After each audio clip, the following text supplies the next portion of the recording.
کافر تو ترستا ہے تہواروں کو، اے مسلمان تو قسمت والا ہے جو ہر ہفتے عید مناتا ہے۔ تکلیف میں صبر سے کام لو، کیونکہ سونے کو آگ سے اور مومن کو تکلیف سے آزمایا جاتا ہے۔ دنیا نصیب سے ملتی ہے اور آخرت محنت سے ملتی ہے، لیکن ہم دنیا کے لیے محنت کرتے ہیں اور آخرت کو نصیب پر چھوڑ دیتے ہیں۔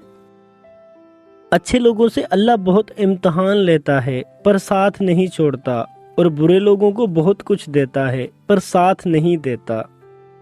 جب کبھی بھی تم کسی میں کوئی عیب دیکھو تو اسے اپنے اندر تلاش کرو، اگر اپنے اندر پاؤ تو اسے نکال دو، یہ حقیقی تبلیغ ہے۔ چھوٹے چھوٹے گناہوں سے بچو، کیونکہ چھوٹے چھوٹے گناہ ہی بڑے گناہ کی طرف بلاتے ہیں۔ بے شک دلوں کا سکون اور دل کا چین اللہ کے ذکر میں ہے۔ اگر تم اللہ کے ہاں اپنی حیثیت جاننا چاہتے ہو تو دیکھو اس نے تمہیں کس کام میں لگا رکھا ہے۔ ایک ہی جملہ انسان کی تربیت کے لیے کافی ہے کہ اللہ سب کچھ دیکھ رہا ہے۔ یا اللہ اس مبارک دن کے صدقے ہم سب کے صغیرہ و کبیرہ گناہ معاف فرما۔ اللہ پاک کا بنایا ہوا ہر شخص مکمل اور خوبصورت ہے، بس خامی اور کمی تو ہمارے اخلاق اور رویوں میں ہے۔ کیسے بھی حالات ہوں دعا مانگتے رہیں، خیر مانگتے رہیں، معجزہ ہونے میں کوئی دیر نہیں لگتی۔ شہنشاہوں کی چوکھٹ پہ سجدے نہیں کرتا میں، مجھے نوازا ہے میرے اللہ نے میری اوقات سے بڑھ کر۔ دوسروں کے لیے اچھا سوچو گے تو اللہ تعالیٰ تمہارے لیے راستے بنا دے گا اور مشکلیں آسان کر دے گا۔ یا اللہ میرے وہ گناہ معاف فرما جو میری دعاؤں کو قبول ہونے نہیں دیتے۔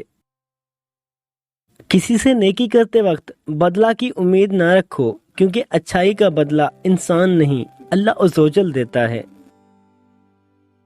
ابتدا کچھ اس طرح تیرے نام کے ساتھ ہو، یا اللہ کے دن گزر جائے تیری رحمتوں کے نزول میں۔ یا اللہ جو سر تیرے آگے جھکتا ہے اسے اپنے بندوں کے آگے جھکنے سے بچا۔ وہ آنسو بڑا ہی قیمتی ہے جو خدا کے حضور گناہوں کی معافی کے لیے نکلے۔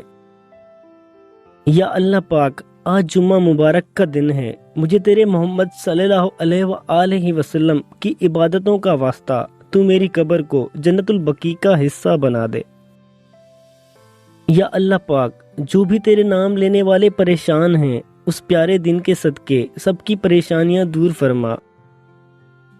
یا اللہ میرے والدین کو ان 70,000 لوگوں میں شامل فرما جو کسی بغیر حساب کتاب کے جنت میں داخل ہوں گے۔ یوں تو رحمت ہے تیری تیرے غضب پر حاوی، پھر بھی محشر میں خدایا میرا پردہ رکھنا۔ گرتے رہے ہم سجدوں میں اپنی حسرتوں کی خاطر، عشق خدا میں گرے ہوتے تو کوئی حسرت باقی نہ رہتی۔